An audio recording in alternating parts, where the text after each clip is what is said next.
1935. It was a cool autumn evening.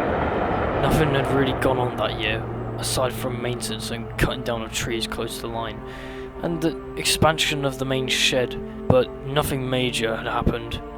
A lot of the engines sat in the shed at Sutton Road, watching as the last light of day was going, when Arnold Blakey arrived.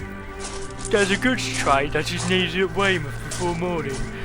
Lord Inmond had requested that 2 engines take it, as it's a rather long train.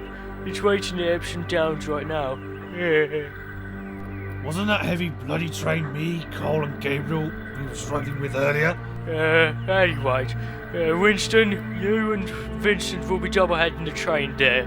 But I have a flyer in the morning. Why can't Windsor or one of the N15s? Windsor is taking the flyer instead, yeah.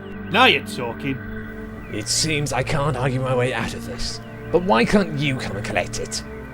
Because they're busy, and it would be too short notice for them. Oh, lighten up. I might come and back the pair of you.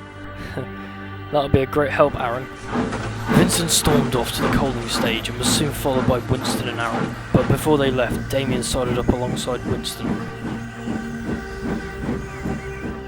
Good luck tonight, Winston, and try not to get into any trouble. Don't worry, Damien, I'll be fine. I know you will be. It's the other two I'm more concerned about, honestly. And with that, Winston rolled away and the 3 engines left. They arrived at Epsom Downs, and Aaron and Winston went to the back of the train and was coupled up to the brake van, and Vincent was leading to Aaron's concern. You sure it's a good idea that we leave him at the front? Vince might be arrogant, but he isn't stupid. Aaron said no more, but that wouldn't be the last of it. Because of the Epsom Downs branch and then the main line leading towards London, it meant that there was no easy way to Weymouth, so they had to venture to the south of the line to Bylon Cross, where the railway met and crossed over with the Brighton to Southampton line. Almost in an instant after they left the line, Vincent started to complain, but the other two couldn't hear him that well to their relief. They got to Bournemouth without a hitch, but they had to give way for a freight train.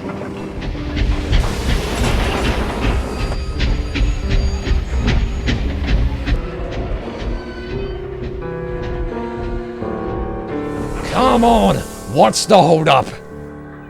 I'm afraid you'll be shunted for a while. The timetable's a bit full at the moment, so you'll have to wait here for a bit. What? This is preposterous. Well, don't argue with me, blame the timetable. Anyway, you'll be here for a bit, so you might as well get some sleep. Vincent groaned, and Winston and Aaron had heard all this and were relieved. Aaron had soon drifted off to sleep, and Winston soon followed.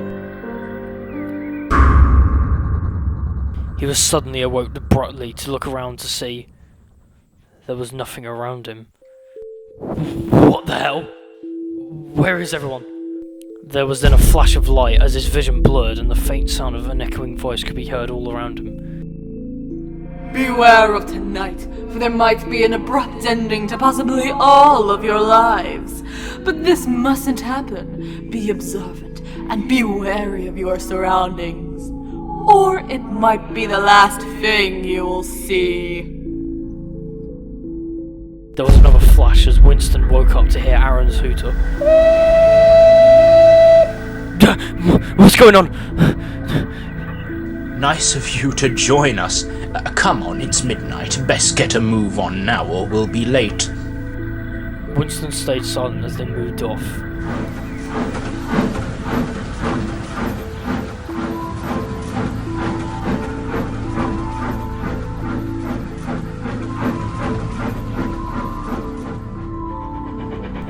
They were soon on their way again, and Aaron was trying to break through to Winston, who had seemed to have zoned out.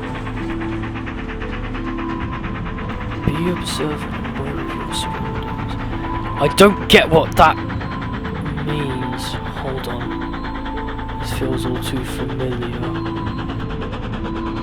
Oh my god! Stop!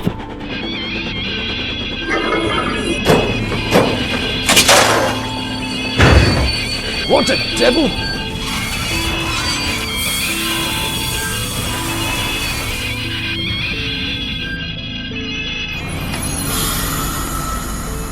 Oh,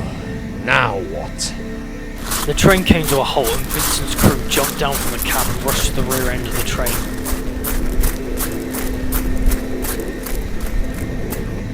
What's the matter, lads? Something wrong? I don't know, we just stopped. Just then they could hear running and looked to see a lamp swaying and a signalman running towards them. Thank goodness you stopped. Why? Because a passenger train has failed up the line. I soon found out the signal near here had failed while putting detonators down. So what you're telling us is that our engine stopped some distance away from a failed engine, just by luck? Seems to be coincidental. Winston and Aaron stayed silent and Vincent was soon told, and they soon rolled up behind the passenger train and moved it to the next station, where the cavalcade then carried on and arrived at Weymouth by about 1:32.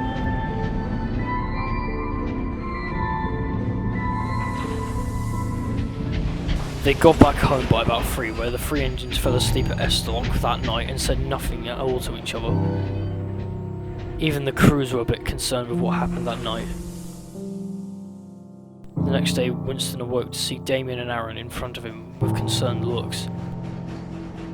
Winston, I heard about last night, this morning.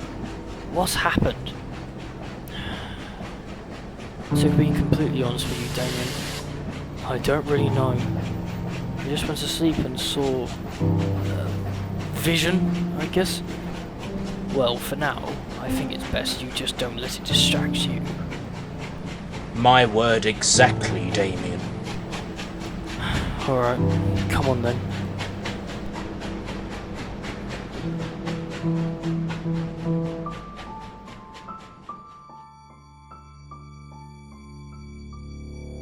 No one else asked Winston how he knew about the other train being stuck on the line that night, but all the same, everyone was glad that there was no accident. But news travelled fast, and a lot of the South had heard about the unusual event, but it was soon dug up a few days later that a similar incident had happened 3 years beforehand, with a Lord Nelson almost going into it at age 15. Winston did openly talk about it for a while, until the media came and asked him questions, and he had to be taken out of service for a while to prevent people from questioning him about the night. But it was soon discovered that in 1913 a similar accident had happened that were too identical to the 2 near misses. The engine in question was a William Beatty-Well 302 class, and she was the engine that died in the crash, and some speculated she stayed in shifts around the area as a warning to others, so the same accident wouldn't happen again.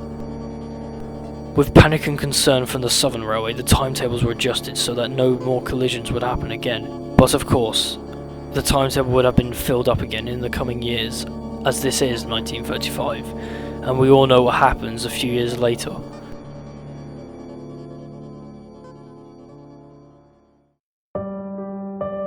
But as for the 3 engines, Winston had no changes to himself, and same with Aaron.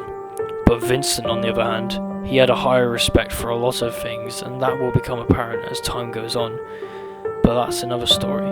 As for the ghost, it'll still be around as long as the engine who caused the accident exists. This won't be the last time anyone will hear from me. I'll make sure of it.